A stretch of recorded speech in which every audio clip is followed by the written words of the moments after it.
Hey everybody, welcome back. Hope Hello. you're doing good. It's time for another edition of What's for Dinner. If you're Except there's no dinner. Except there's no dinner tonight, yeah. If you guys are new to the channel, we're so glad to have you here. Yes. And if you guys are longtime subscribers, we're so glad to have you back. And for those of you who don't know us, I'm Mark. I'm a certified health coach, and this is Teresa. She's a board certified family nurse practitioner.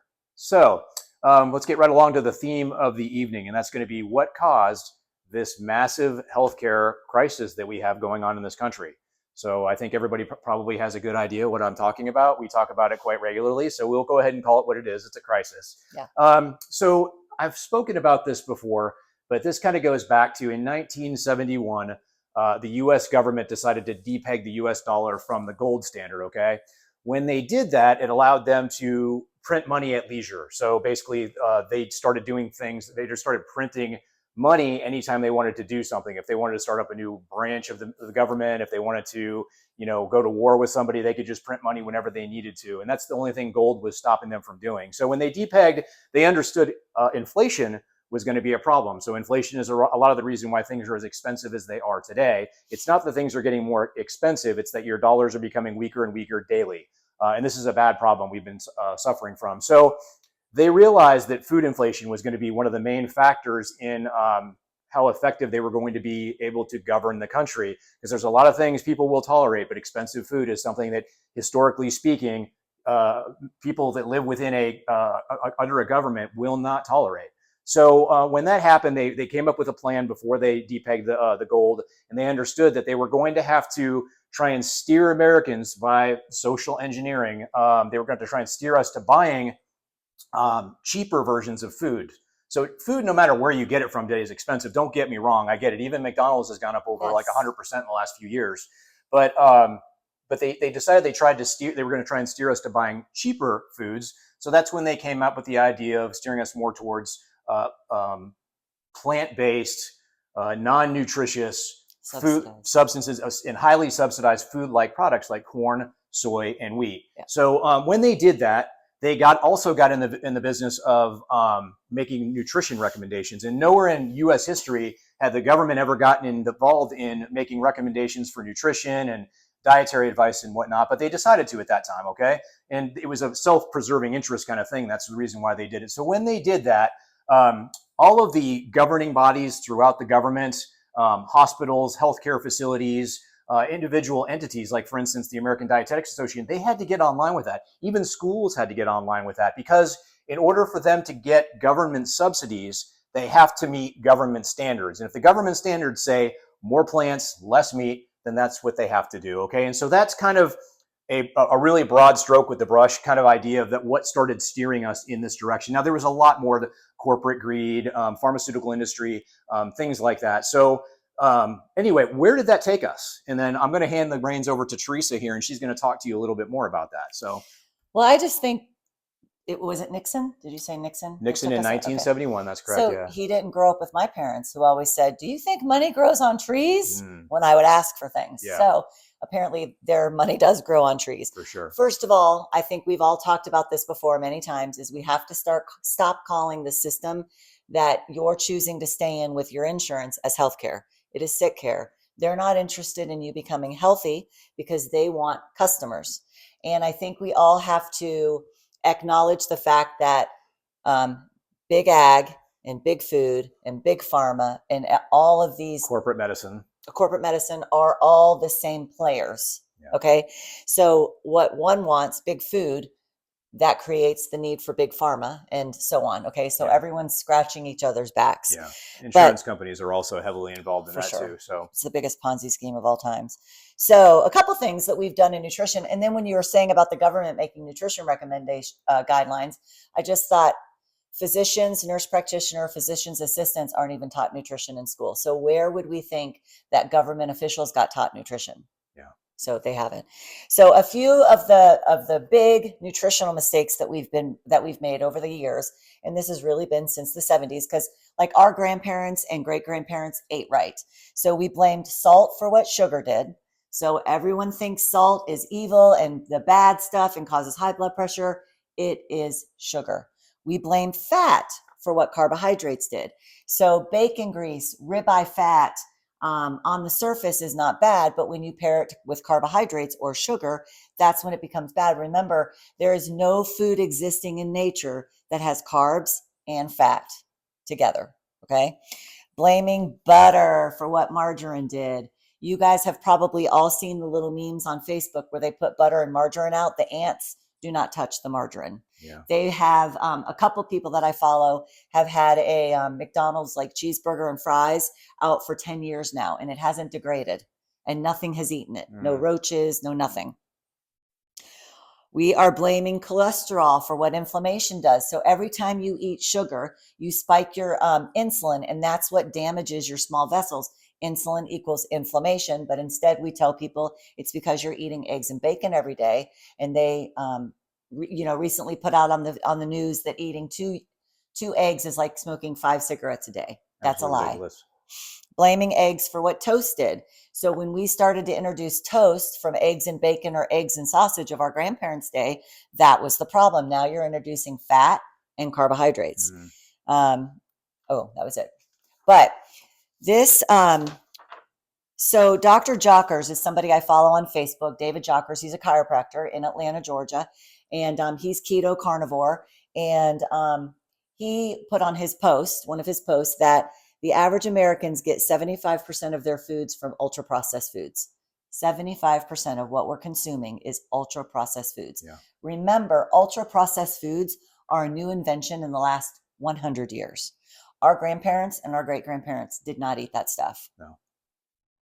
If we reduced this to 25%, so if Americans took the amount of food they're eating to 25% or less of processed foods, we could obviously flip the healthcare system and significantly reduce the things we talk about every single day: infertility issues, PCOS, diabetes, obesity, cancer, heart disease, dementia, all that stuff.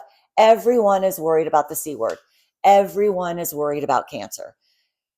This past summer, I've said this many times on What's for Dinner, Dr. Dominic D'Agostino, who's a PhD at my alma mater at the University of South Florida, he does metabolic and cancer stuff, research. The top 12 cancers, 9 of them are metabolic. 9 of the top 12 cancers are metabolic, meaning sugar. Meaning that you can actually greatly or significantly reduce your risk of getting those types of cancers if you eat properly. Right. So we all have genetics. That's the gun, but you have to load the gun to make it do harm. Yeah. Okay. So you could have bullets, you could have the gun together. That's when you have the defense that you want from a gun, but sometimes it also can harm you. Yep. So Dr. Tro Kalayjian, who is the co-host of LowCarbMD podcast, and they have over, 2 million subscribers.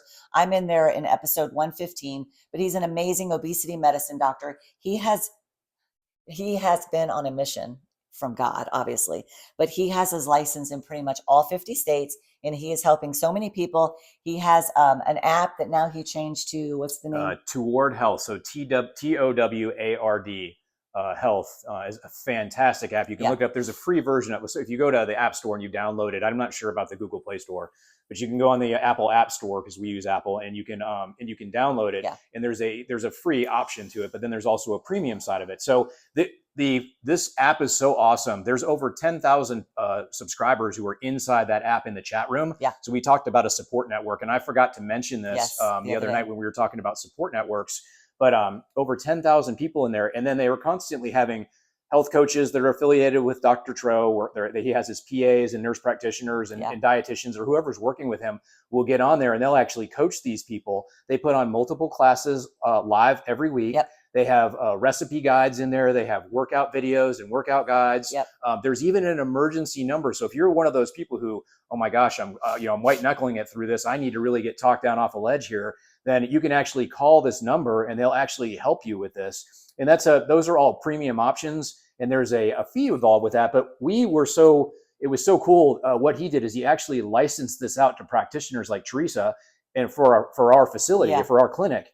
And so what we do is we were able to onboard that app, and we offer it to our patients out there that we have. So if you're signed up for Teresa's program, doing a hormones and metabolic health, then we also, for a small fee, a little bit of an add-on fee, we let you get the premium version of that app. Yep. And so, I mean, this is probably the coolest app ever, and it has so many options and things you do. Yep. You But do. Dr. Tro and so Rosette is his wife. So the Rosette's mix that we use a lot. Yeah. But all of these guys that are in our circles, they've all been about 350 pounds, pushing 400 pounds, and figured out we're doing it wrong, figured out the literature, figured out we've been ignoring it and saying the wrong things. They've got stories. Every one of them has their own story, their own journey, and it's really interesting. But this is what Dr. Tro said. And if you follow him, you know he's like a bull in a china shop about this stuff because he's super aggravated about the way things are. But he said at some point you will have to wake up and realize you have been fundamentally manipulated by government, industry, and indoctrination. If you have severe obesity or diabetes, multiple small meals, portion control, counting calories, healthy grains, and vegetable oil are a lie. Yeah. So there does come a point where you have to say, gosh, ever since the guidelines came into play, we've been unhealthy. Decades now. And we keep telling people as practitioners to eat less and move more. Yeah. I have a guy in West Plains, a town about an hour or two from here, and he tells the patients to put the fork down and push the chair away from the table. Yeah. If that's as easy as it was, we would not have a problem. But we have an addiction problem because we have a food problem because the food companies have researchers and developers in there making sure the food they're bringing to market has the perfect amount of salt, fat, and sugar. So you want more and more and more. Hyper palatable, right? Is what it's called. If you take a bite and you say, "Oh, that's we all have had that." Like, "Oh, that's too rich. I can't eat anymore." Nope, they don't want that. They're going to take something away. They're going to put something else in. It's hyper palatable. It's not your fault. You know what I like to do is when we going back to the 1971 part of what we're talking about here and the changing of the guidelines and whatnot. If you go back and look at pictures of people on the beach, you can Google that. And if you see all the way up till the 1970s, when you see even the early 80s, because it hadn't really kicked in yet. No, we grew up on the beach. You grew up on the beach, but the bottom line is when you look at these people, they're walking around with their shirts off and shorts, and they are all thin. Yeah. Every single one of them is thin. Now, look at the pictures today of people, or you just go to the mall and walk around or go any public place, and we are so obese. Right. But your doctor's going to say it's a genetic issue. Right. It's genetic because we eat the same foods our parents eat, and then we pass it on. Yeah. Or they're going to tell you to eat less and move more. I mean, it's the same old tired thing, and it does not correct the issue, the underlying issue. No. So it's just like I was just thinking, and last night when you were talking about it's whatever that you said, it's the lie to keep statins in play when they say the heart disease, all the people about keto. Yes. Statins have been out on the market since 1987, and they're prescribed to every single person, especially a diabetic, even if you don't have high cholesterol. Yes. The amount of people that are on statins, cholesterol-lowering medications, you would think nobody would have heart attacks or strokes. Yeah. Or does it mean that cholesterol doesn't cause heart attack or stroke? The amount of people that get skin cancer, and everybody slathers on sunscreen, which we talked about couple weeks ago with the 10 top things that can cause breast cancer, the breast cancer part, or hormones and breast cancer part 3. We all lather on sunscreen. Shouldn't there be no more skin cancers? So you got to question things. That's all. Yeah, for sure. Okay. And then Sean Baker, who's another carnivore in our group. He's been carnivore for 8 or 9 years. Another MD. An MD. Yep. He's an orthopedic surgeon that got in big trouble from his hospital. His story is interesting. He was the #1 surgeon at his hospital, I think in California. He went to the head people and said, "Hey, I figured out that I don't have to operate on as much people because I'm helping them change their diet. And they're losing weight, and then they're not causing all these stress on And their then joints. their arthritis goes away and they don't need joint replacements." He said, "Could I have one day of the week just to do food and nutrition in clinic?" And they said, "Oh, no. You're fired." They said, well, first they said, no. So we pay you to do surgery. So we want you to do surgery. And then he started slipping people little pieces of paper, which is what I do. Listen to this person. And his surgeries dropped because people went and listened to it and didn't need surgery. He still caused it. So his higher ups called him in. They fired him. They got an outside orthopedic to come in and review his charts and say things about him. So that's what you're up against. But he says, and he knows this from experience, he said, the Make America Healthy Again movement will face tremendous opposition. The proponents will be attacked, viciously smeared. The American people will be gaslit into the idea that what they're talking about is a bad idea. A multi-billion-dollar campaign funded by pharma and the food companies will be unleashed. We know this is going to be This will not be easy. And if you want to help make the necessary fundamental changes, the best thing you can do is to stop supporting these corporations by no longer using or needing their products. Make yourself healthy, make your family healthy, and you will accomplish much for this collective movement. Yeah. So, I mean, this is all we've been talking about since we found out that RFK was going to be moved into this position. Fluoride, we've already known for years, but they have finally come out and released documents stating what we've already known. Fluoride reduces the IQ, and it's in every municipal water, most municipal waters. It's an industrial waste product, and these companies have this, what they feel is valuable industrial waste that's left over. The same thing was fertilizer. Fertilizer was the ammonium left over from gunpowder production and whatnot during World War II. They had to find something to do with all this after World War II, so they decided to use it for fertilizer. So that's where a lot of our chemical fertilizers started coming from. Fluoride is the same way. It's an industrial waste product. And also the industrial seed oil is the same thing. These companies have all of this leftover byproduct from whatever their industry is, and they're not going to just let it go and dump it and get rid of it. It's too expensive. It's an environmental hazard. So what do? They sell it that it's healthy for human beings, and they put it in our foods, they put it in our water, and they let us eat it instead. So we're the ones who are, it's our bodies that are filtering out and doing away with their industrial waste, not the land and not burning it into the atmosphere or whatever. So that, guys, do your own research, figure that it's true. These are true stories. So there has to come a time in your life when you stand for something like we're doing right now, and you're going to have to say no more. And I know that it's very difficult, but I just feel like you've got to get out of these insurance models for the sick care. Now, if you broke your leg, you got a kidney stone, you fell down and you think you have a brain bleed, by all means, go to the hospital. But if you have diabetes, if you have chronic illness, that's not the place for you, because chronic illnesses are made to continue to be chronic to make money off of you. You can reverse or at least diminish, put things into remission like you can't even believe. Your body, because you know who we believe in, was divinely designed to do exactly what it's supposed to do if you support it. Just support it. That's what you have to do. So were you good with all that? Okay. So anyway, a lot of people are scratching their heads going, besides what Teresa just mentioned, what do we do? So there's solutions for this. The biggest solution to this is education. You got to educate yourself. Okay. So going on podcasts. So I'm going to name out a couple of different people in this kind of hemisphere that talk about the stuff we're talking about. So on podcast, Teresa mentioned this earlier. You've got LowCarbMD, which is Dr. Brian Lenskis and Dr. Tro Kalasian. Those are the co-hosts of that. Then you have Life's Best Medicine, which is another podcast, and that's Dr. Brian Lenskis' podcast. Then you have some influencers in the field, Dr. Robert Seifus. So he was an obesity surgeon. So he did what? Gastrointestinal, basically. It's CWYES. Yes, Robert Seifus. Yeah, he's big on, he's a YouTube guy, is he not? Yeah, YouTube. Yeah, he's big on YouTube. He calls himself the Carb Addiction Doc because he used to be 350 pounds. He's my spirit animal because he says peanut M&Ms trips him up every single time. Yeah. Dr. Tro, we mentioned him. He's big on Twitter. He's also, I think he's pretty big on Instagram too with stuff. So Dr. Sean Baker, he's another guy. He's Instagram and he's also YouTube. Brian Lenskis, Twitter and his podcast. Mentioned Ben Bickman. Did you say Ben? I'm getting to him right now. Yeah.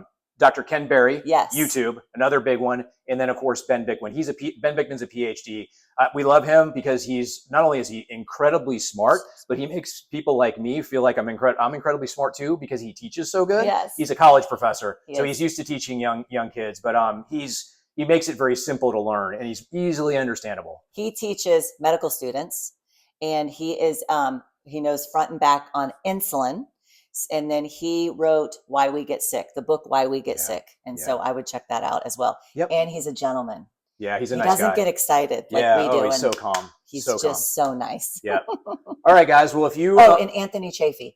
He's a neurosurgeon absolutely. in Australia, and he's on YouTube and has his own podcast. I think the podcast is something like Plants Are Trying to Kill You or something like that. Yeah.